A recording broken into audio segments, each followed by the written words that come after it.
Welcome to the Midweek F1 podcast. This is the show that is the last look at the race just gone, the first look at the race coming up. So naturally, we're having a look at the Mexican Grand Prix. I'm Nicola Hume, I'm your host, and as always, I am joined by F1's legendary go-to audio amigo, Ben Edwards. Ben, what colour would you choose for your Mexican wrestling mask? It's got to be blue. It's got to be blue, yeah. Blue, all right. Yeah. Oh, it's always blue for me, yeah.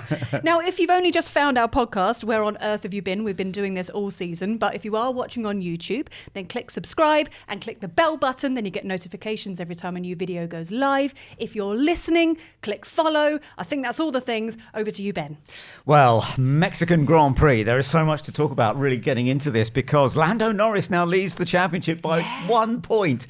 And although he had a dominant race, there was so much else going on behind him. So we've got plenty to talk about. Yes. So naturally, we've decided to bring in our guest right from the get-go. Yeah. So please welcome to the show, the Luke Skywalker to Ben's Obi-Wan Kenobi. Yes, he's back. It's 5 Live and Sky F1 commentator Harry Benjamin. Hello, team. Thank you very much for having me back. Hello. You're right. I'm all right. Yeah, I'm a bit tired, but I'm here. Yeah. Good race. I'm buzzed for the You've rest had of the a season. coffee. Yeah. I've had 2 coffees. Yeah. So. He's wired. Good stuff. Well, it's great to have you back with us, Harry. And of course, I will need to get your thoughts on what we need to talk about because we're going to go into what the stewards were up to because there were some slightly odd decisions made, but we'll get into that a little bit later on if that's okay. Yes. Then we have our midweek championship of the world.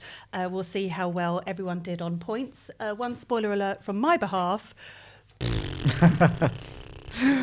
Well, mine wasn't great. But we'll dive straight into what we might expect in the next race as well after that in Brazil, because Brazil is always a really key competition. The Interlagos circuit, Max Verstappen can be dominant in the wet. Although I was looking it up, I think it'll be dry next week, so we shall see. But yeah, lots to talk about. Yeah, so Mexico. I mean, it didn't disappoint.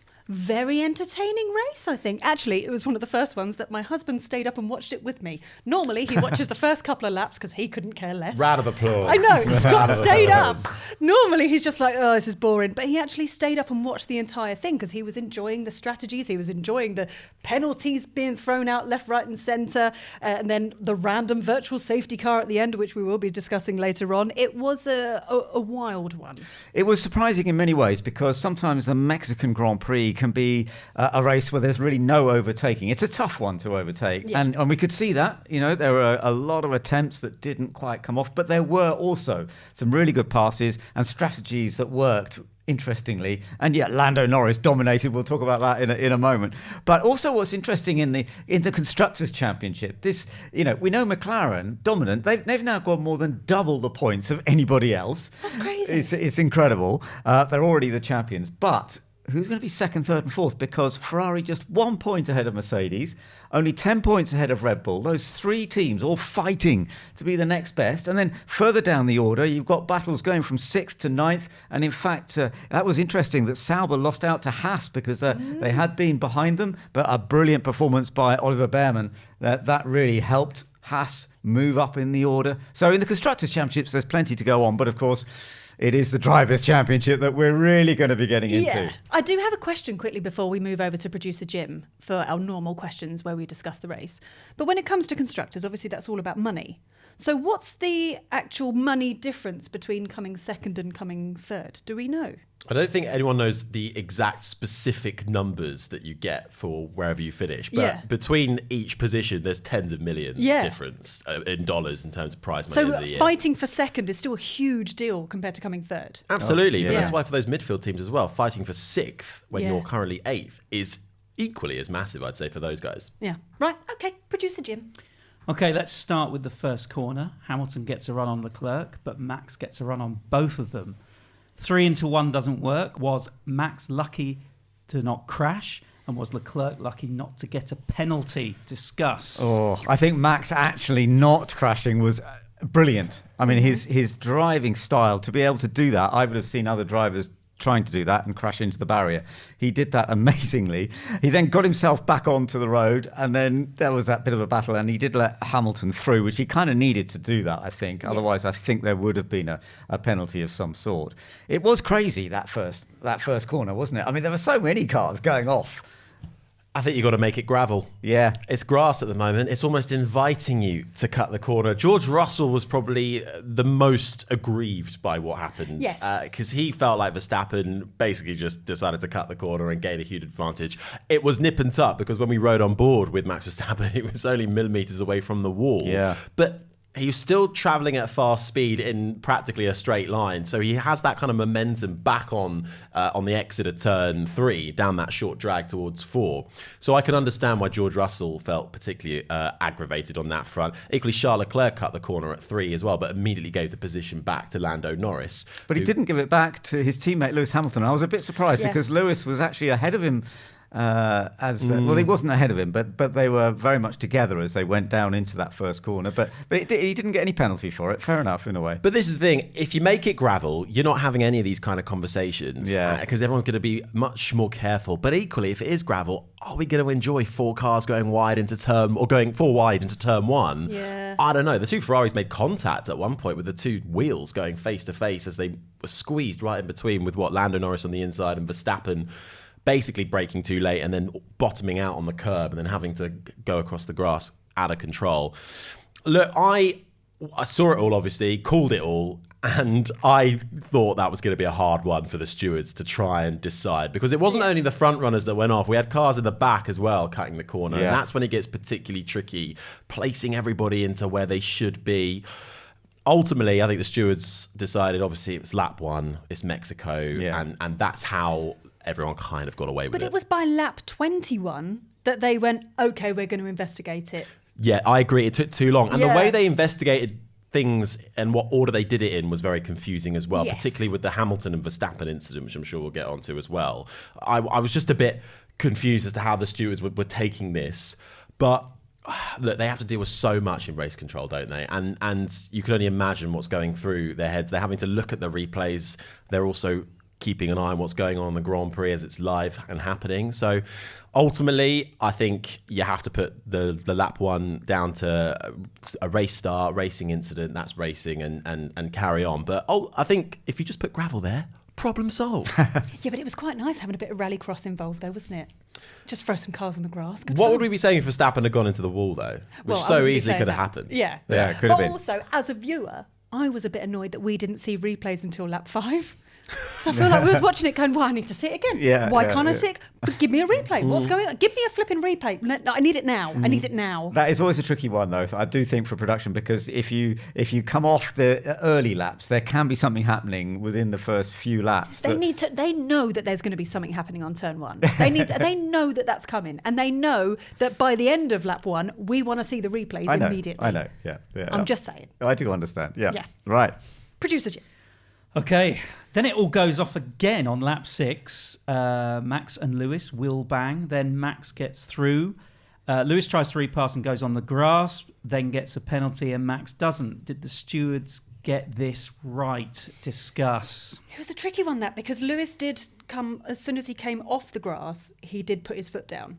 He didn't kind of bring himself. I feel like if he brought himself back a little bit for Max to catch up a bit, they wouldn't have looked at it so closely. But because he had then gone back onto the track and floored it, he was then further in front of Max than what he originally was. So it looked like he had gained a bigger advantage. So this is really difficult. Yeah. And at the time, I felt like 10 seconds was completely disproportionate to the advantage he had seemingly gained.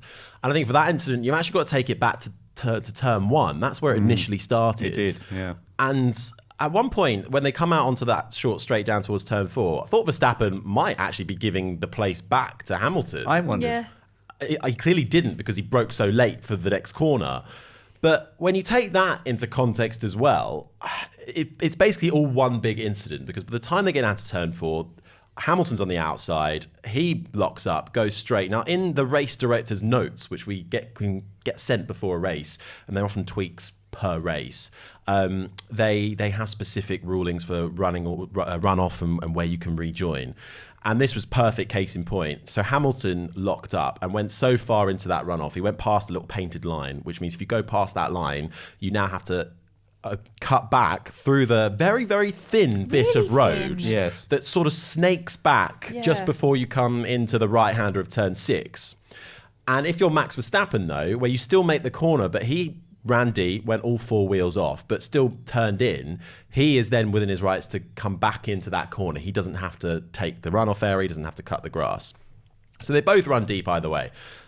In my opinion, Hamilton went so deep that I don't think he stood a chance of even trying to make that runoff area, because you've got to sort of get it pinpoint sharp and cut through.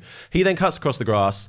I think he loses a bit of time in doing that, but Verstappen also loses time by rejoining on the exit of 4, which balks George Russell, who then has to go off wide on the exit. So that really annoys George Russell.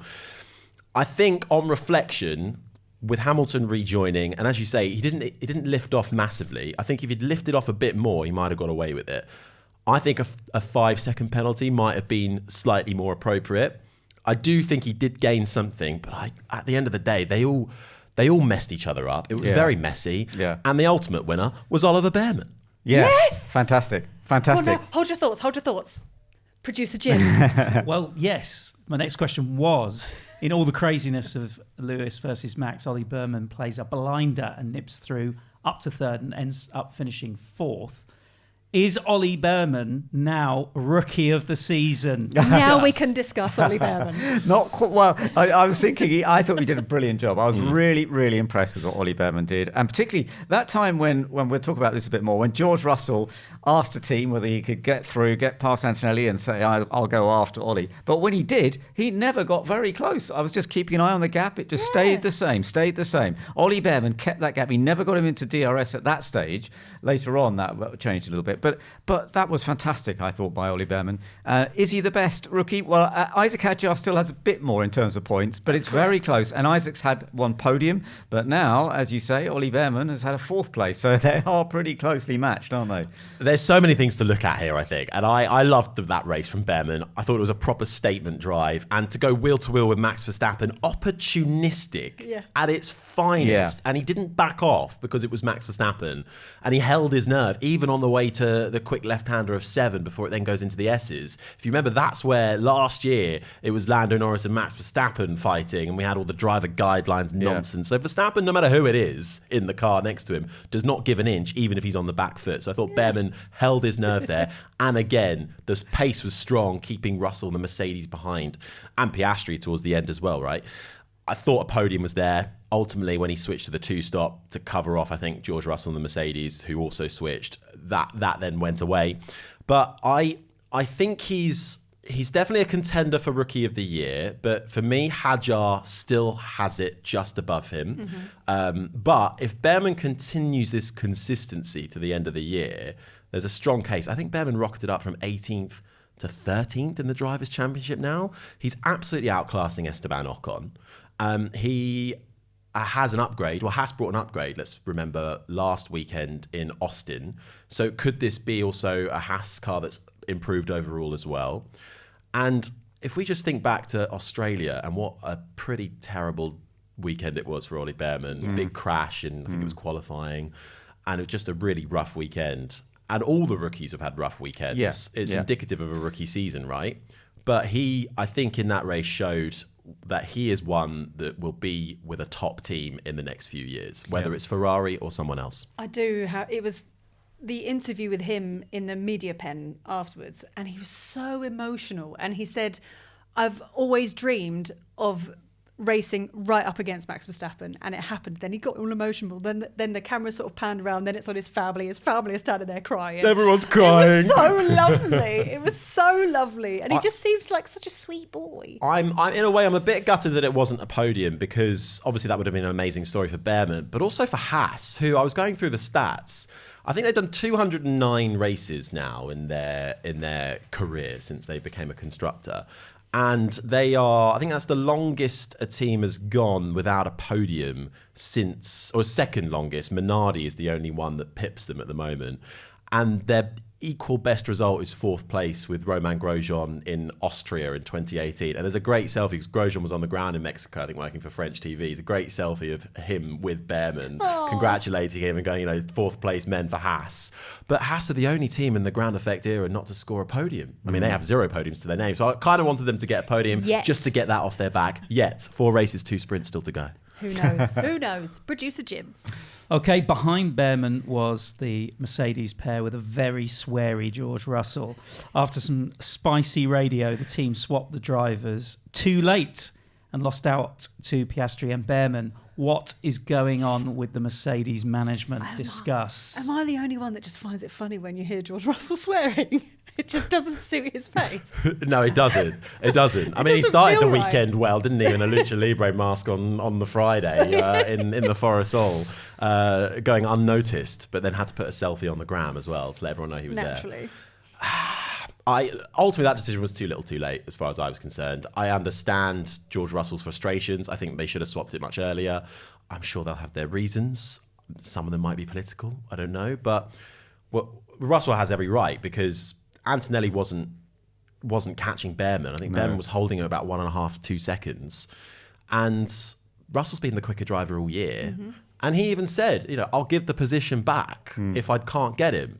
And that's what ultimately happened. But I think overall, Mercedes weren't really in the hunt this weekend. And I think that they'll be more concerned by that. Well, also, I mean, they're still saying mathematically George Russell is in the running for the championship. So really, you need to kind of still favour him as your number one driver within the team. But there was no Toto this weekend.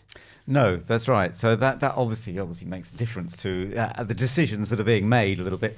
But even so, I think it was all just a bit too delayed, wasn't it? It was just they just needed to get on with it a bit more quickly. Even if Toto's not there in person, he's on he's on the phone. He's classic. I mean, no one wears them anymore, but he's classic sort of Bluetooth earpiece the one that's on like the go. Yeah. Like wherever he is, he's dialed into the team. He knows exactly what's happening. Yeah, I can imagine. Yeah, absolutely. Producer Jim. Okay, driver championship focus 1. Another tough session for Oscar, but recovered to 5th and made some big overtakes.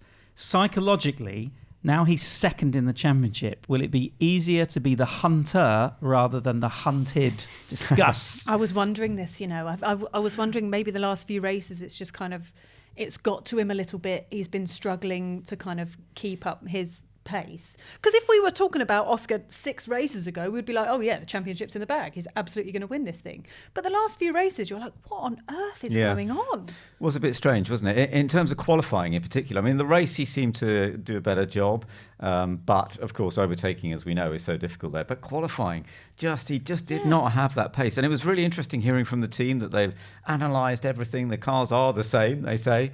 And basically, he just wasn't quite getting... It was interesting a little bit, telling us a bit about how with the tyres, sometimes that's a certain style of track and tyres suits Lando Norris a little bit better than it does Oscar Piastri. But whether that's part of Mexico, because it is a bit of a unique track, isn't it? It looks like low grip is not Oscar Piastri's friend. Exactly. When low grip conditions in Mexico and in Austin, he struggled there massively too. Maybe not as exaggerated as it was this weekend with the championship battle obviously heating up. But that clearly is an issue for him that he's not quite able to get to the bottom of. Is experience playing its hand here as well? Let's remember, Oscar Piastri's only in his 3rd season as a Formula One driver. Absolutely. Lando Norris is going on 7. Yeah. Max Verstappen's a decade in and has the old 4 world championships in the back pocket as well. Yeah. So is that just starting to rear its head a little bit? And is that experience just with low grip and the fact that Lando Norris particularly excels when there's low grip, just kind of exaggerates it a little bit? I actually think losing the championship lead at this stage could really be a good thing for Piastri. It's only a point as well. But now he is the hunter. And he, in a way, having had a run of rough results, I think this will gee him up for the rest of the year. And I think, we get to places like Brazil could be good, but I think Qatar will be particularly good for McLaren. And Abu Dhabi as well. Vegas is the one that might be a bit of an outlier. We'll see. That could be a really strong Mercedes track. But I think this will gee him up towards the end of the year because I still think he's got such a strong mentality. And he's got a great support system around him as well. Let's remember, Mark Webber manages him and pretty much oversees the day-to-day running as well. So I think that could be really good. But if you're going to rank, your top 4 drivers so far this season right now, Where are you putting Piastri all of a sudden? I don't know. Because at one stage, he was very much clear at the top. number He one. was number one. Clear Absolutely. number one. Yeah. But the last few races, it just hasn't come together for him, No. has it? And he's been a bit frustrated, you can see, as you say. But I noticed in his junior career, he won a few titles when he was just leading the championship, but it was under huge pressure and he dealt with it quite well. And that's given him a bit of confidence, I think, that as long as he's up there, as long as he's still part of it, he can still do it. He's not given up. But he really, as you say, he needs to make it happen in these next few races. Just 1 point between them. Amazing. 4 races, 2 sprints. Yeah. Oh, it's so exciting. It's tantalising, isn't Yeah, it? it is. Oh, producer Jim. Okay, driver championship focus 2. Red Bull go for medium tyres at the start, which looked the wrong way to go. Then Max comes alive in the second half of the race and hunts down Charles for second. Did the strange VSC cost Max second place? Discuss. Yes, it did. I think it's quite likely, to be honest. He was so perfectly positioned, wasn't he? I mean, that the virtual safety car was such a tricky situation because it obviously affected Oscar and Max at the same time because Oscar was fighting for P4 there. He was very close and it just seemed like that last lap meant so much to the both of them. Max almost had it. And then I genuinely stood up and screamed at the telly when I saw that everything go yellow down that left-hand side of the screen. I was like, yeah. Try doing the commentary. Yeah, that must have been fun. That must have been fun. Well, How I do think you at not one point swear? it's I like would've round the sworn. final quarter, we've got 2 laps to go, and there's a VSC. Race neutralised. And we didn't see on the pictures that No. were given in the commentary box, No. which is exactly the same as you'll see at home. We have no idea who it's for. And then, I get word, my producer tells me we think it's Sainz, and Yeah. you see Sainz is falling down the timing tower. He's on the driver track, he's pulled off somewhere. But that you're trying to see, how quick is this VSC going to go away? Are we going to get half a lap dash to the end? I think Piastri wasn't going to get Bearman. No, I think that was tougher. Yeah. And I think actually that still, what I should have said when we talk about Piastri is, I think still a great salvage job for him either way. Yes. Verstappen, I think, would have got Leclerc, but I he think would it have still got him. would have been close. It would, yeah. But you know what? I think at the end of the day, the VSC was called for safety reasons, and I find it very difficult to argue against that. And these things happen in Formula One. Sometimes the luck has to go your way, and it went Charles Leclerc's way after what was a sterling drive anyway. Good qualifying. Yeah. I think he still deserved second place. Yeah. Yeah. Did it rob us of a last lap overtake? Maybe. But, that's Formula One at the end of the day. Yeah. That's why virtual safety cars are there. Carlos Sainz had a spin, hit the wall.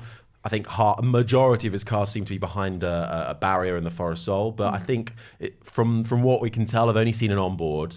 And I think the rear was still on the runoff, where a marshal or 2 would be required to kind of show themselves on the runoff area. And therefore, they are on the track. Yeah. And you can't have that. And I do want to give a shout out to my main man, Max, because afterwards he was being interviewed about it. And he's got a different head on his shoulders now. Like, he's such a grown up now that he's a dad. Because he was just like, you would expect an angry Max. But he was like, safety cars have worked in my favour in the past, and sometimes they don't. It happens. Yeah. Let's move on. I didn't want to bring up Abu Dhabi 2021, but he also kind of brought it up himself, so it's fine. these things happen. These things happen. Producer Jim. Driver Championship Focus 3. A perfect weekend for Lando puts him top of the championship by 1 point from Oscar and 36 from Max. Is this now his championship to lose? Discuss. It's just unpredictable. It's fun. I love mean, it. you've got the 2 McLaren drivers, as you say, separated by a point. You've got Max still in the mix, as you said, with 4 Grand Prix, but 2 sprint races as well. So there are some real opportunities here. I think we just absorb it, and we're in such a lucky place in a way to enjoy this last part of the season. It feels I like know. it's been a while since it's been juicy like this. Yeah. I mean, we were kind of sort of kidding ourselves towards the end of last year, weren't we, with Lando Norris slowly Yeah. chipping away at Max Verstappen. Yeah. Ultimately, that wasn't going to come to anything, and it didn't. And I think we should enjoy it now, because next year, big old reset. It's we very could well see unpredictable. one Yes. run away with it, Yeah. as we tend to do when there's such a big change. One team will get it right, the rest won't. I think, it is Lando's to lose because he's now in the lead, but it's only 1 point. Max Verstappen is closing, but Verstappen needs to win pretty much every single race and sprint to the end of the year now. Or if he doesn't, he has to hope Lando and Oscar have bad races. So, Which again, all of those things are possible. all of those things are possible. I think Brazil, I haven't checked the weather, but you said you had, Ben. I had a quick look, and it doesn't look as though it's going to be particularly wet. There's a chance of very light rain, nothing too serious at the moment. Okay, if the rain increases, Max will win. I'm hedging my bets on a Max Verstappen I can understand win. that. I know. Yeah. If it doesn't, it will be harder with the Yeah. McLarens in the fun in the mix. Vegas, I think, has got Mercedes written all over it. Yeah. Cooler temperatures. Qatar, I think, will be another stronghold for McLaren. So again, Lando Norris and Oscar Piastri. And then Abu Dhabi could be anyone's guess as well. But turn one, lap one, so many things can happen. And I do think Lando is now in the best position. Or is it? Actually, his start, just a quick point that we haven't really said, that start that he made in Mexico was one of the best starts I've seen him do. And earlier this year, we were still thinking, Lando isn't that great off the line sometimes. But the last few races I've seen, he's done some really good starts. And the way, it wasn't just the wheel spin, it was just the traction. It was beautifully done. And Mexico, it's so often, if you're on pole, you get past going into turn one. He did it so well. He kept level-headed as well. Yeah. When everyone was going wide round him, Charles Leclerc took the lead by cutting the corner. He still kept calm. He knew, he kept clean. He knew that would come back to him. And I think that's quite indicative of maybe a switch in mentality as well. Something we were questioning a lot earlier in the year, right? And I think he himself even said he was starting to doubt whether he had what it took to fight for a championship, because when his teammate is winning, Lando Norris can't exactly have an excuse because the car's not good enough, because clearly it is. So now that has switched round with the more experience he has in the car, momentum builds. This could be very, very good for Lando Norris. Yeah. Oh, I just love it so much. Right. Social media. There's been a lot going on over the weekend. I would like to, first of all, give an honourable mention to George Russell, because during FP1, he went incognito because he wasn't on track. Of course. It was so good. Oh, you brought it up. Yeah, sorry, I went beat to it. It was so good. You did. Yeah, how dare you ruin my moment where I was going Sorry. to tell everyone the story. But he put on a Mexican mask and went into the crowd to go and watch FP1, to go and see the cars on track, and no one knew. I loved it. Great. It was so good. But how great though, because I think he was like, when was the last time I actually sat in a grandstand and watched cars going round? Exactly. And to sit there must be incredible in that sort of baseball stadium where I think the capacity is about 25,000 people. It's sort of park concert, park racetrack, really. It must have been incredible. Then, on the way out, he walked past a couple of fans with George Russell T-shirts and went, "Good driver." As he sort of walked off. That's so good. That is a bit cringy though. As well. But the main focus this morning, while I was on the train having a scroll on the way here this morning, everyone, I know we're going to be discussing the stewards later on, but everyone is sharing that onboard footage from Liam Lawson. Now, during, I think it was under a yellow flag anyway, but the marshals came out on track and he swore and said, "I could have effing killed them," because actually if you watch that footage, it's so close. I know they're at a slower speed, but that was really unsafe, a really bad call. I don't know who made that call, but I know because he had pitted, so he was slightly further back from everyone else. So maybe they just kind of assumed there was no one on track. Everyone's over the other side. It's fine. Let's go for it. Then the next thing you know, here comes Liam. He could have hit them. He could have hit them. There was a big old statement released by the FIA at the end of the race, which, if I'm quite honest, I read it and I was like, what's this referring to? Because we didn't see any of that on the TV during the This race. is something you can now find on social media, but it wasn't out at the time. Yeah. So sort of playing catch up a little bit, and I was like, what is going on? And then this all unfolded, and obviously Lawson picked up damage on lap 1, and then there was already debris in that grassy area and off the line, which they put yellow flags out, double yellows initially, giving the signal to the marshals to go on to the track and get that once all the cars had gone past. They said as soon as it had become apparent that Liam Lawson had come into the pit lane, so to change his front wing and then get to the pit exit, as soon as they became aware of that, there was a notice to the marshals saying, "Clear the track, car coming." Obviously, that notice came too late, and we got what we got with two marshals dashing to get off the track. Thankfully, nothing happened. But yeah, and this is the thing stewards are juggling all the time. It's just a reminder of how dangerous this sport can be. It can be, yeah, absolutely, yeah. But I think they are, as you say, they're looking into it a little bit more, and I sort of understand how it happened. And to be fair, I mean, it's worth having a look at. But Lawson was aware of them as he came out, you know, and he wasn't going completely mad or flat out, even though he came up with those comments. Yeah. That, oh, this could have been horrible. Yeah.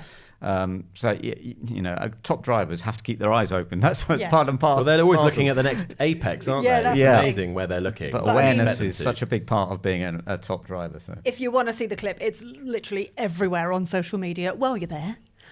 We are Midweek F1, by the way. If you want to give us a little follow, that's nice. And then also while you're there, open up the YouTube app. Although you're probably listening to this, it doesn't make sense. If you're already listening to this and watching this, then click subscribe. If you're on social media and then you follow Midweek F1, then go onto YouTube and click subscribe and click the bell button. And then go onto your podcast app and then click follow. Then I think that's all of the above. Then are you guys on like Bebo or MySpace or anything? Let's see, MySpace. I never had any Friends of those accounts. reunited. The Facebook. Harry, look, it's great to have you with us. And you've been to such a number of events this year. And when you're there, you also can get involved in the sort of feeling, the emotion that's going on within the paddock. And I just wanted to get a feeling from you about how it's all coming together at the moment with this battle for 3 drivers, 2 different teams for the Drivers' Championship. So 2 drivers for McLaren, 1 for Red Bull, fighting for the championship. What is the sort of mood within the paddock? From other people, from people in racing, from people on the side of it? What are you feeling from it all? I think there's a genuine belief that Max Verstappen could take this World Championship. Okay. Out of sheer consistency and the fact he is Max Verstappen. And look, while we've just been saying what a brilliant race it was from Lando Norris, it's not been the most consistent throughout a year. But now we're seeing that as well with Oscar Piastri. So people are starting maybe to have doubts as to whether Norris and Piastri, despite having the best car on the grid, have quite the maybe experience level of fighting for a championship in order to take it. And in them squabbling, not helped with all the papaya rules and the fairness and all of this stuff that's been going on, not helped by that one bit. As far as I'm concerned, it's probably a distraction for drivers as well. Is that going to allow Max Verstappen to come in and sneak this World Championship? And if it does, that will be seismic. It might well be his best World Championship to date. And what a loss that'll be for McLaren. They spent so long focusing on trying to get a constructors title. They've done that. And you can't take that away from him. 2 on the trot. Fantastic. The turnaround from that team is incredible. Andreas Stella and Zach Brown are absolutely brilliant at leading that team and everybody who runs it. But if they could somehow lose out on this Drivers' Championship, look, okay, constructors is great for the team, but everyone only cares about the Drivers' Championship. That's the one really that carries the most prestige. If they can't get that, then I think that's going to be hard to come back from. That's an interesting point, absolutely. I mean, as you say, Lando Norris did a very good job over the weekend. But Mexico, as we know, is a slightly unusual track anyway. We might get different performances when we go to these other tracks, mightn't we? Yeah, absolutely. 2 sprints included in that. And who's always good in a sprint? Yeah. Max Verstappen. Max is always good on sprints, yeah. If it rains in Brazil, which even though the conditions say no, but Interlagos, what is it, sort of in between lakes, isn't that the translation of it or something like that? Something like that. The weather can change very quickly, and we're still, over a week away. All it takes, was it last year, 17th to the win? It was, yeah. Incredible. I mean, we had 2 Alpines on the podium as well. Could you imagine that happening now? It was the greatest Max moment. It was incredible. It was incredible. Yeah. And actually, Brazil's produced some amazing races over the last couple of years. So I'm really excited to see how that one unfolds. But the bottom line is, you cannot call it. And I think that's ultimately what most people in the paddock are saying is you cannot call this. You have to live from race to race right now. And whereas in years gone by, you can kind of predict, I think the championship might be done by around Qatar, maybe Vegas. Now, you don't know. You rock up on a Friday and you have absolutely no idea who might come out on top on Sunday because there's so many mitigating factors to look into. I agree. Good stuff. Oh, what a ride. I'm exhausted. Absolutely brilliant. So, lots to look forward to. But yes. we need to talk about, and of course, the thing we want to talk about is some of the aspects we've already mentioned, but I want to go into a bit more detail because the stewards' decisions over this last weekend, and of course, they could affect what you're talking about, the championship fight going through these remaining 4 races and the sprint races. The steward decisions can be absolutely crucial sometimes, can't they? And what do you think, both of you, about the decisions that were made this weekend? Because some of them were a bit random, weren't they? I mean, it felt like the stewards was just like, being hosted by Oprah Winfrey. You get a penalty. You get a penalty. You get a penalty. Because he was just throwing them out to Lewis Hamilton. Then Carlos Sainz got one for speeding in the pit lane as well, didn't he? Yeah, but that was a technical issue, I gather, in the end with the car. But it just felt all over the place. And it was like, no, you can go on the grass, but you can't go on the grass. But you can, but you can't. But you can, but this guy can't. And there were very few from turn one, which actually, because you say there were lots, but actually I was quite surprised there were none really from that first corner.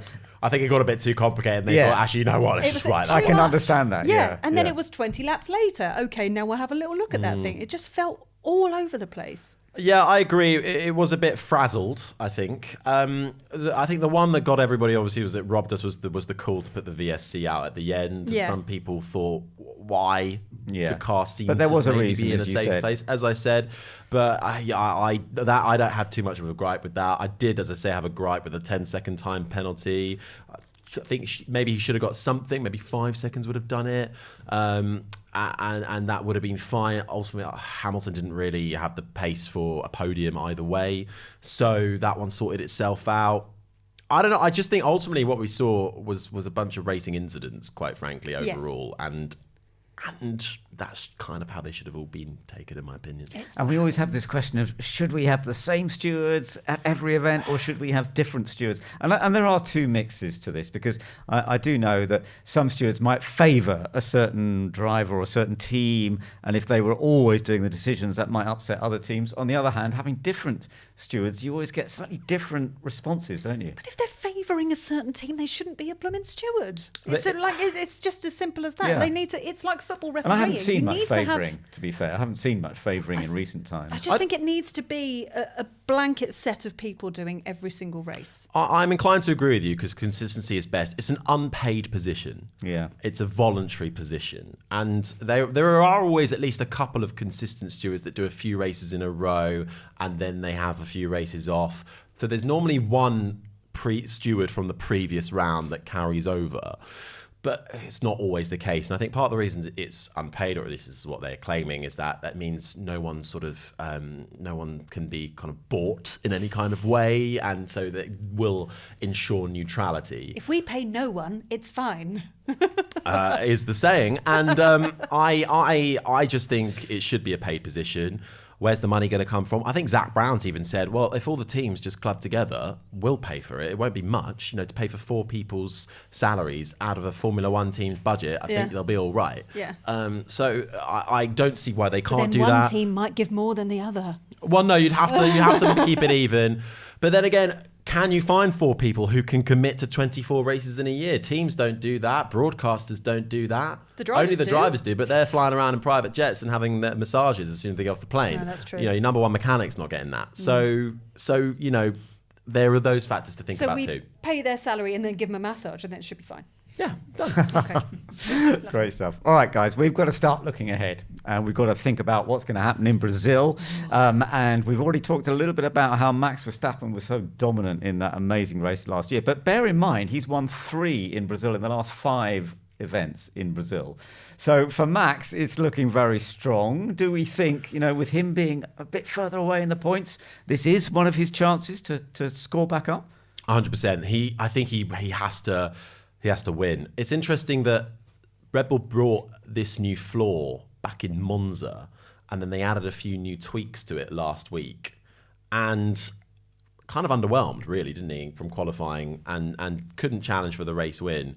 So I think they'll be looking at that and going, okay, what can we do to sort of ensure that we get the maximum out of the package we've got? Because unlike many other teams who have turned off the taps for upgrades a long time ago to fully focus for 2026, Red Bull are still pushing here. So I think they will look at what came out of Mexico, and I think they will come back even stronger for Brazil, quite frankly. It's a Verstappen stronghold, as we said. And I think with understandings of the new tweaks that they brought to the Red Bull car, could be ominous. Interesting. What do you think? Well, I mean, in my opinion, a Red Bull win regardless. It's Max's race to win. I do think that, and I genuinely hope it does rain. That would be really great. I tell you what, though, what was really interesting is we talk about how the top 3 all have something to lose now, even if Verstappen maybe has the least to lose. And on the grid in Mexico, you had Piastri surrounded by rookies and Tsunoda, and you had the Ferraris. Lewis Hamilton could have got the best start from third, and was Lando going to just completely plummet back and get into that crash zone?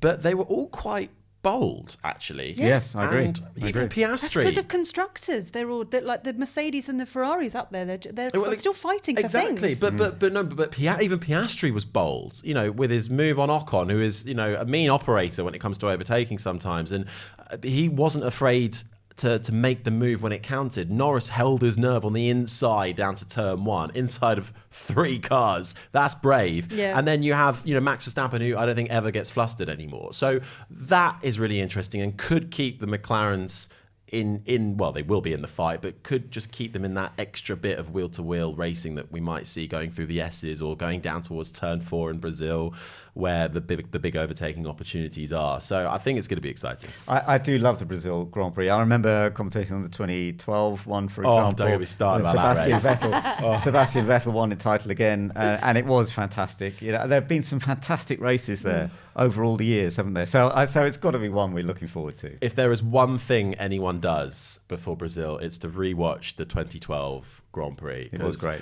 For me, it's one of the best races of Formula One. And if you open it up on YouTube and watch it on YouTube while you're there, make sure you subscribe to Midweek F1. God, you're good. God, you're good. That's why they pay the big bucks, isn't it? Right. Let's look at our Midweek Championship of the World.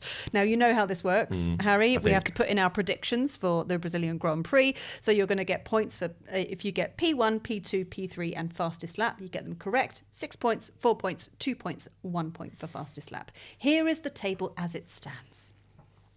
Producer Jim P1 with his hands in the air. Wow. You've got 75 points because you got 1 point for the Russell fastest lap. Very nice.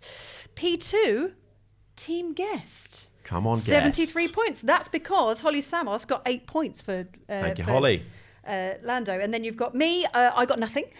Excellent. Because I had a really bad week. So I'm in P3 with 66. And then Ben is in last, even though you did get points. Some, not many. Because you went for Charles in He second did. place. Yes, that's so right. you did well there. Well, yeah, I got one of them anyway. So, the gap is 59 to 75. So it's still, I'm going to say, still anyone's game. Maybe not yours, Ben. But it's, Yeah, it's not mine. Predictions, please. Let's go. You first, Harry. Verstappen wins. You're correct, yes.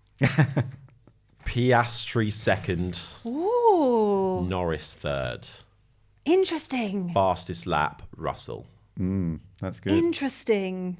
Okay. Okay, I can totally understand why you're going for Max for the win, but I'm actually going to go for Oscar for the win. Now, this is a bit of a risk because I think he's dipped a bit in the last You've couple. got to take big risks though, Ben. Yeah, I know, Again. exactly. Yeah. I have to take some risks. And also the fact that Mark Webber, of his 9 Grand Prix wins, 2 of them were in Brazil, and he backs up Oscar Piastri, so whether he can There's help a him. theory there. But anyway, we'll see. Oscar Piastri for the win. I'm going to go for Max second. I'll put Lando third as well. And I'll put fastest lap. No, I might go for Leclerc for fastest lap. Okay, very nice. Okay. Max P1. He'll obviously win it. I'm going to go... Yuki on the podium at last. Yuki. I'm going to go P2, George Russell. He just seems to keep just every now and again just popping up and going, hey guys, I still exist, by the way. Still doing my thing very quietly. So George Russell's going to randomly get a podium, go P2. P3 is going to be Oscar Piastri. I don't know what's going to happen to Lando. Fastest lap will go to Max. Jim. Okay. I'm going with a wet race prediction. Right, so it's Max P1. Max P1, Yeah. Oscar P2, Lando P3, fastest lap, ready?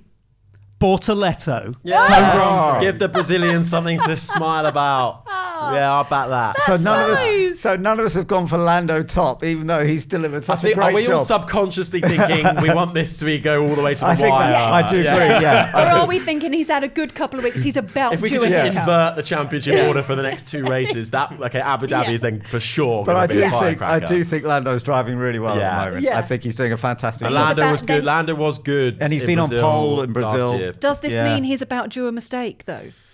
In Lando terms.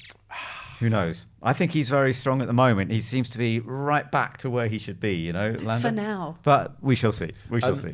Just rogue shout out, just off the back of producer Jim, Gabriel Bortoletto stole the final point in Mexico he did. and did a really good move on Isaac Hadjar. Yeah. So Bortoletto, we talk about rookies of the year so far. He's not rookie of the year yet, but he's had a really good season. He's so I'm up a big for fan of Gabby. consideration. Yes, very nice. As is tradition on this show, we like to finish with an interesting story from our guest. Now, last time you were on the show, it's just after Japan, I think it was, and you told us a story when you put on some trousers that didn't quite fit you because you are of the taller variety. Yes, and just they quite didn't large fit in you, general. and then you wore them around your knees, but then you still had your pants like it was all just a bit In a weird. very posh rooftop restaurant bar thing. Yeah. Great story, worth going back and listening to that. By the way, while you're there, you might as well subscribe. Do you get paid extra every time you give a subscription call out? 4 times I've done that. If you haven't subscribed by now, what's the point? Okay, so have I told you about? Well, I haven't obviously told you about the time I met Martin Brundle. Oh, clang! The first time I met Martin, actually, and it was in the build-up to me doing what would have been my second Sky Sports F1 commentary, which was due to be Austria last year. So I messaged Martin, and in fact I WhatsApped him. It was just the most bizarre experience of my life. So anyway, weird, yeah. I WhatsApped him because I thought we've glanced at each other in the paddock before, but as Ben will know, being a double act in a commentary box is a real challenge sometimes, and you've really got to gel with each other and build the chemistry. So I thought, well, look, I need to go and sit down with Martin if he's got time. So I messaged him and said, would you like to meet for a coffee beforehand somewhere in London and meet up and just get to know each other a bit and chat? And he very graciously agreed, and he suggested we go to Fortnum & Mason's in London. Oh. And I thought, Who's paying? You say so, Martin. I'll follow your lead. Met him in London. I actually got there early, so I didn't want to look too keen, so I actually walked around the block. I would have done the same. But then, so this is where it happened. So I walked around the block, and as I'm approaching up from a side road, there's Martin on the phone doing deals. I don't know who he was talking to. And I was just sort of there like, oh, hi, Martin. And he's still on the phone. And I'm just like there with my backpack. I was just like, well, I've got to wait here now, haven't I? I've got to loiter. I hate it, yeah. So then he finishes the phone call, and then we say hello, and then we head off to Fortnum & Mason. We go in, and it's full. Can't get a table. Can't get a table. But he's Martin Brundle, can he not? Didn't work on that occasion, sadly. So we then go, on his suggestion, to a pub round the corner. And I'm thinking, okay, sure it'll be a nice pub, and he's have we now elevated this to a pint or something? And so we head round the corner, and he leads me in to the dingiest pub going. And there's a little table right by the door. And he's instantly recognised by 2 people, and he's always very good with his time, as Martin. So he gives them time of day, and then I go, what would you like to drink, Martin? And he says, I'll just get a coffee. And I'm like, okay. Now this is not the kind of pub that's gonna do you a cappuccino. Yeah. So I go, okay, well I'll get a coffee as well. I'm not gonna rock up with a pint or anything like that. So I go to the bar, and I go, do you do coffee?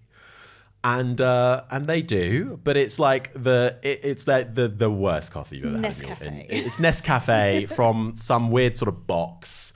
And thankfully they had milk, so get two cups of coffee. So suddenly I'm sat in a pub down a sort of back alley in central London with a very terrible instant coffee, talking to Martin Brundle about Formula One, his career. He starts asking me about my life, and we're there for about an hour and a half just chatting over this disgusting cup of coffee. You must have had more than one coffee over an hour and a half. No, made that one coffee last. Oh. And it was an amazing chat, but I just couldn't help but sort of at times take in my surroundings and go, I'm in a really dingy pub with Martin Brundle talking about Formula One, and I was like, this is crazy, and this is my first proper interaction with Martin, and we got like a house on fire, I'd like to say. So, and I think the commentary went quite well, so it clearly worked. No Fortnum & Mason needed. Dingy pub wins every time. Yeah, but what were you wearing? Because you would have dressed for Fortnum & Mason. You were expecting this. Yes, but I'm dressed well for every occasion, Nicola, as you would know. That's Come on. true. So it doesn't matter where I am. Always dressed to impress. Oh, that just made me die inside.